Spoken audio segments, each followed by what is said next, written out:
after 380,000 years, there are only 4 nuclei or 4 atoms.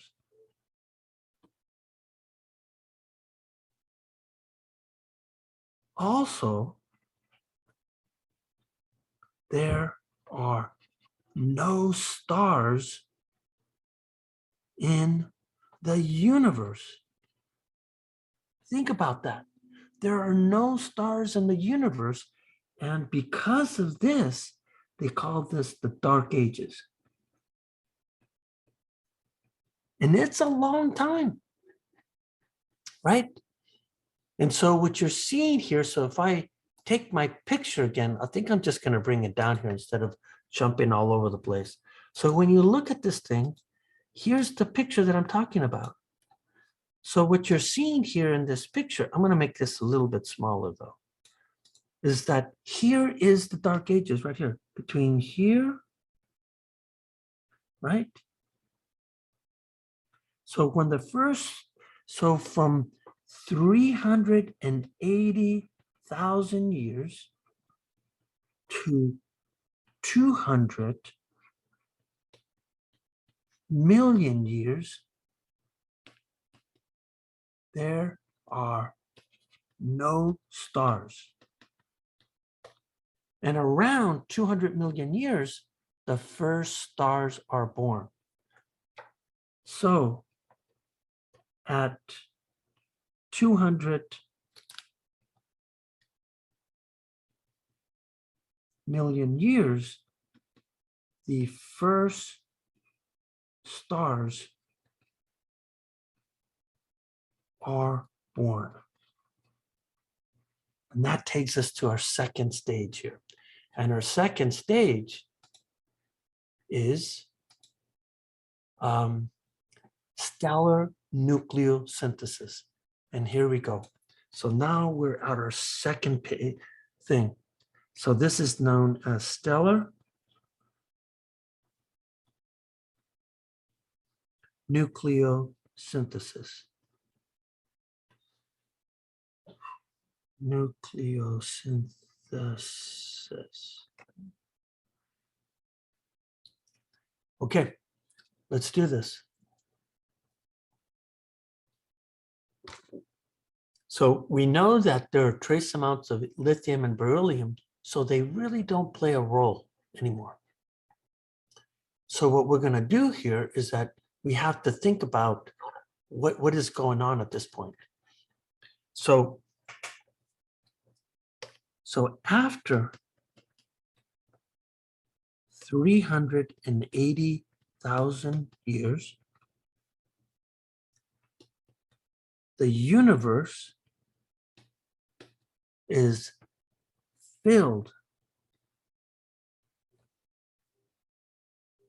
with huge amounts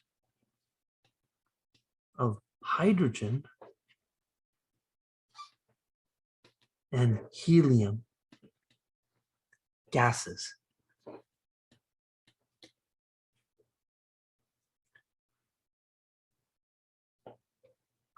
Around 200 million years, the first stars appeared. What do I mean by that? Well, what you have here is you have something like this here. So you could imagine that we have a gas. And so when I'm thinking about this gas here, I'm thinking hydrogen and helium gas. Now, because this hydrogen and helium gas are so close to each other, because the universe is still not like massive like the way you see it today, what you end up having here is now gravity is the cosmic, clumper And what it starts to do here is it starts to attract all of the hydrogen and the helium. And so you get what is called a gravitational collapse. And when you get this gravitational collapse, what you then get is that you get a ball of gas that's very dense. So now this is a very dense gas ball with epic temperatures and pressures.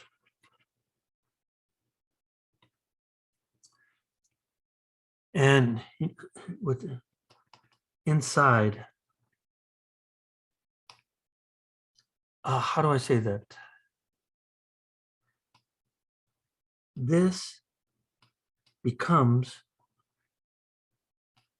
the first stars. And that means here, because of these epic pressures and temperatures, nuclear fusion begins. And so now we start to do the things that we talked about that. And so inside of these stars here, what you're seeing here is that nuclear fusion of hydrogen creates helium. Now note that we already know that there's helium in there, but there's not as much as the hydrogen. So what do I mean by that? So what I mean by that is that I have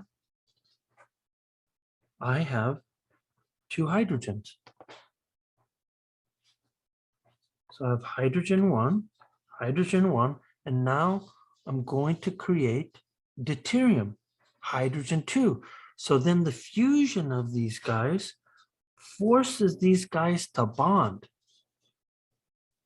So as they bond, here's what happens. You go through beta decay, okay? So you go through the process. How about if I do this a little bit differently? So now what you're seeing here is that you go through fusion. And as you go through fusion, you do two things. One, I form hydrogen 2, deuterium. So now I get hydrogen 2. And in this process here, then I release a certain amount of energy. Let's say that this is the energy released here. So I release energy and I release a beta particle. Oops. Okay. So then I continue the fusion process inside of a star. So then what happens here is that I take hydrogen 2 and hydrogen 1. And so again, that means here that I have this type of scenario. Remember, we've talked about this when we were talking about nuclear fusion. And so then what happens is that I get fusion. Oh, man. Yeah, I get fusion again. And as I get fusion, I'm going to get helium 3. So that means then I have something like this here. And so as I get helium 3, I then continue the process. And then what ends up happening is that I get what? I release energy. In this case, you're releasing what? You're releasing gammas. And we've already talked about that these gammas, so this is the light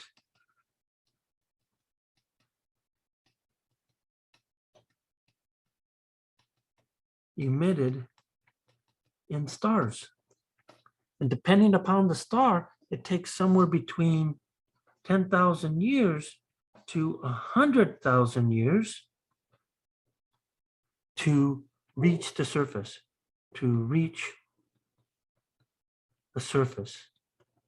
And then it's released.